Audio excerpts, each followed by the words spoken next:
Please join me in the Pledge of Allegiance. I pledge allegiance to the flag of the United States of America and to the republic for which it stands, one nation, under God, indivisible, with liberty and justice for all.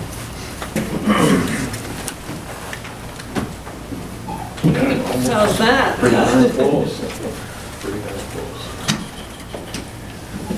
All right.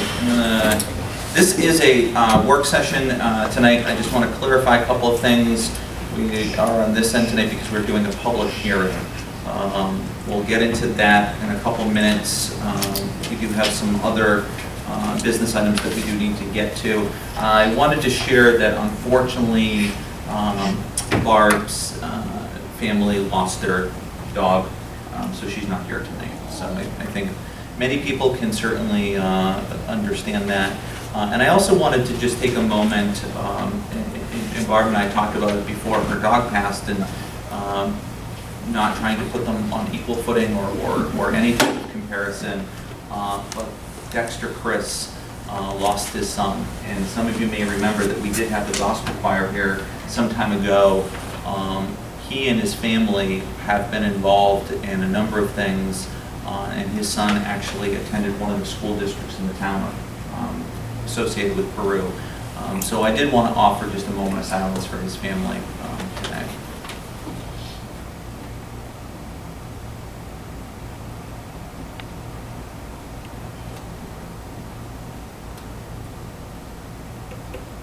Thank you. A silver lining from that cloud, his heart was transplanted to someone else today. So if I can share with anybody here, if you haven't considered it, please consider being an organ donor. I think in tragedies such as that, there's an important and powerful opportunity to just be reminded of some of those things. So moving forward, is there anything for public comment this evening? I want to touch on just a couple of things, and then I'll begin to read our resolution, try to get our public hearing open. I want to thank Jim for working with the county on an item that will eventually hit our docket. The county is doing some work on the Harney Bridge. It's something that we've been looking forward to for a while now, and because there are multiple entities involved, including the county, the town of Plattsburgh, and Schuyler Falls. There's a document, and sent it to Jim, and he's been working with them to make sure that the language is buttoned up appropriate. So thank you for that. Do you have any other highlights that you can? No, I think it hasn't been finalized yet, but when it is, it will be finalized so that the town is well protected. Okay, thanks. Two other items. This is more of a carryover from the Supervisors Association, but we had two guests that are meeting this week. One was from NYSEG.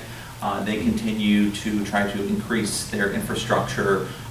Their main focus was through the lens of emergency management and storm, responding better to storms. It was a good meeting. The other guests were our commissioners from the Board of Elections. And they gave us a heads up that the cost of the elections will be going up for a number of reasons.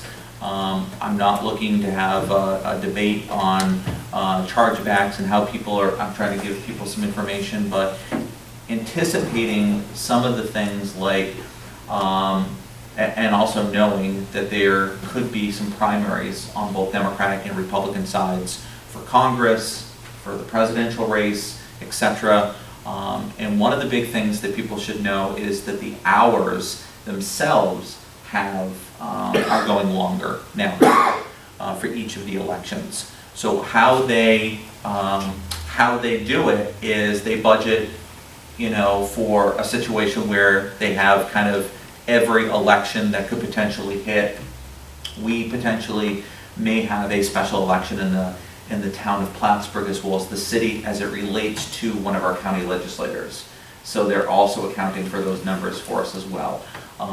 So just giving you a heads up, we did get all that information. I shared it with Patrick, and that will be interlaced with the numbers as we move forward with the budget. But wanted to share that with you. and they appreciated, having the opportunity to speak with the supervisors. They said that they'd be happy to come and speak with the different towns.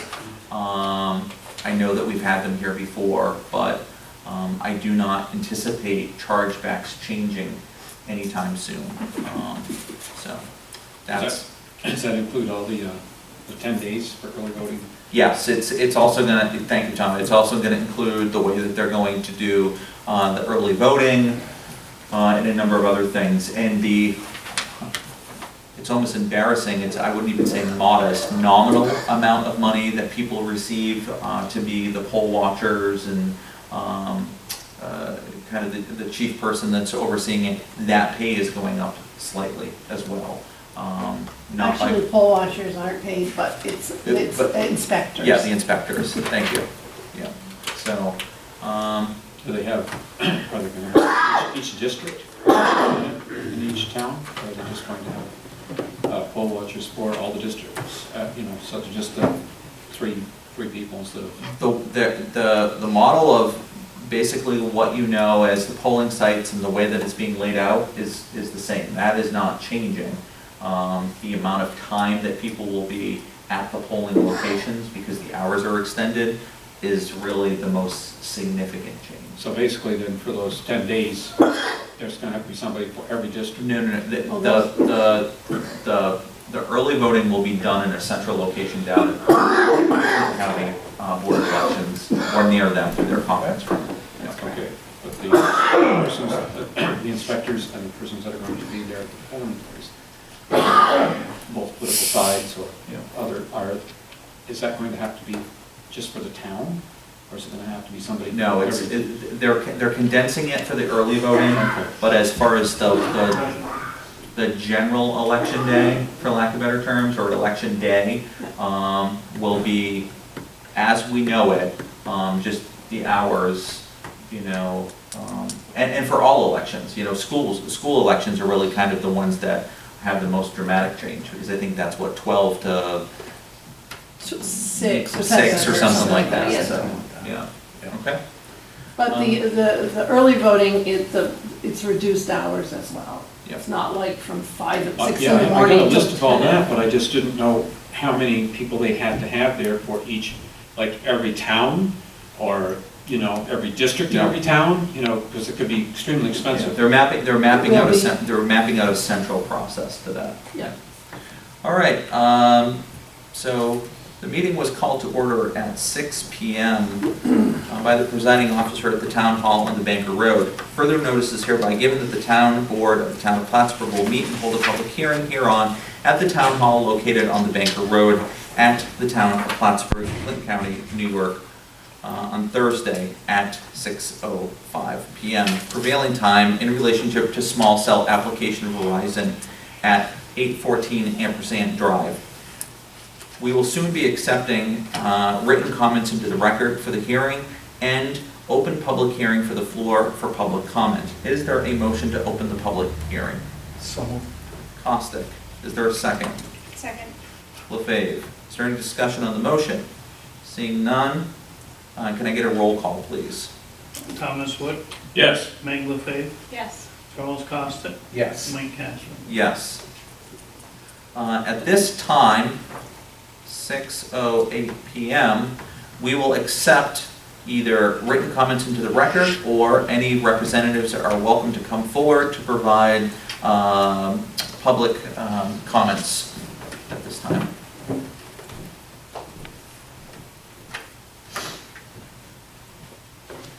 Good evening, ladies and gentlemen. My name is Dave Brennan with the law firm of Young Summer out of Albany. Seated to the rear is Colin Fazio from Pyramid Network Services. Colin's a site acquisition specialist, a real estate specialist who, like I say, goes out and knocks on doors to find us sites. And we just adjust this. This proposal was submitted a few months back to the town, and it's a proposal to put what we call a small cell wireless facility. I think the last time I was up here, it was for a similar site, as I recall, but I may be mistaken. But this is the existing Stewart's Ruger Street. There's I think it's a newer credit union or bank on the next corner over. And behind it, there's a couple of office and commercial structures. So we're on this building at 8 or 14 Ampersand Drive, and we're proposing to put a small antenna on the peak of the roof in the back corner. It's basically on a sled mount that's angled to match the peak of the roof with some blocks, ballast, and then it's a small antenna measuring about 14 inches in diameter, 2 feet tall, what we call a cantenna. The base station equipment, the radios are in the rear backyard, in between a couple of the existing air conditioning units at grade.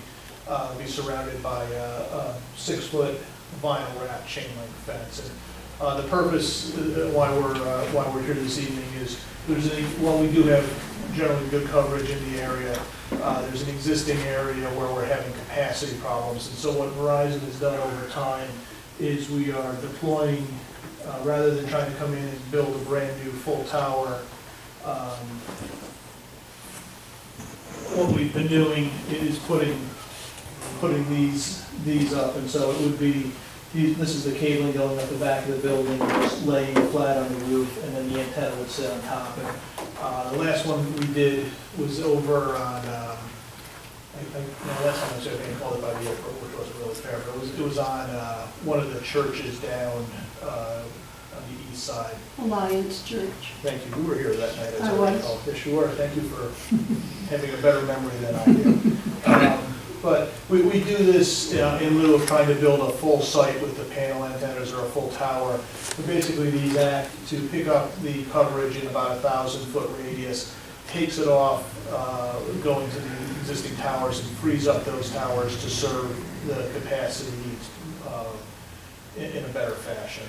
And so this was reviewed. We did a site visit with the building department and Mr. Comey. I remember it being cold out, so it must have been some time. I remember we should have had gloves on. And we made a couple of changes to the layout of the base station and the ground. And other than that, it's been cleared by Mr. Comey for the public hearing this evening. And I can talk about these things as long as you want me to talk, but I'd rather turn it over to Mr. Comey and defer to the board on how we want to proceed. Can I ask exactly where it is? I wasn't quite sure where you I see. Sure, so this is Ampersand Drive coming south. This is Ruger Street. There's an existing Stewart's shop with a gas station, gas canopy right here. This building was under construction when we did the site visit, so I believe it looked like it was going to be a credit union or a bank. And so the building is this building, so it's the first, or the second building in on the right. And the equipment's, here's the street, so the equipment's behind the building, and the antenna sits at the peak of the building. So the building exists now, Yes, it does. and you said you're going to put a chain link fence around it? We're gonna put a small chain link fence around this. It's 6 foot by 8 foot behind the building, so there's, it's about 10 feet in from the back of the building. And basically, the chain link fence comes off the wall of the building like this, 6 feet, it goes 8 feet that way, and it squares back off, and the equipment sits on a concrete pad, concrete pad behind the building. Are you going to put any shrubs or anything around it? No, because it's entirely behind the building next to the air conditioning units we want. There is a little bit of foliage back between here, but otherwise it's just a grassed area sitting right behind the building. And the equipment is about this tall within the fence. And you said it's vinyl wrap. It's vinyl wrapping. If there's a concern, we put slats in the fence to further screen it. Yeah. But there's already existing air conditioning units there, this is just gonna be in Yeah, there's an addition. existing, let me see if I can get the inside of the view back up. There's, so looking at the back of the building, this is an air conditioning unit, it has to slide to here. There's another AC here, there's two, I forget how big these propane tanks, 80 gallons or something. There's a back door. This is the meter box, and so we're going just between them. Our equipment's about this tall. And so, we can certainly, we can put slats in the vinyl wrap chain link fence to further break it up. Okay. Mr. Comey, our kind of in-house internal expert, thoughts, opinions, feelings that you'd like to share with the I'm board? surviving. Yeah, I forgot you had a cold. Thank you. I've got a pretty strong cold for this week, but I had medicine in the car and some water, so I can hopefully get through this. Number one, they need the location. The growth of data and services out in that area is significant. Number two, when we went out and took a look at where they were going to be, it is not at all intrusive in structure. In fact, I've got pictures of it. You've got something that's not much taller than I am up on the roof, and it's much narrower than I am, let's put it that way too, up there. And then it comes down the back with some cabling, and then it's fenced in so you can't see it, with some slats and so forth on the backside. I don't know that there is any single-family home anywhere that will be able to see this. There are some apartments, the backside of some. But in terms of an intrusive site, this is definitely not intrusive. It's needed, and I would recommend that it's something that the board should consider and approve.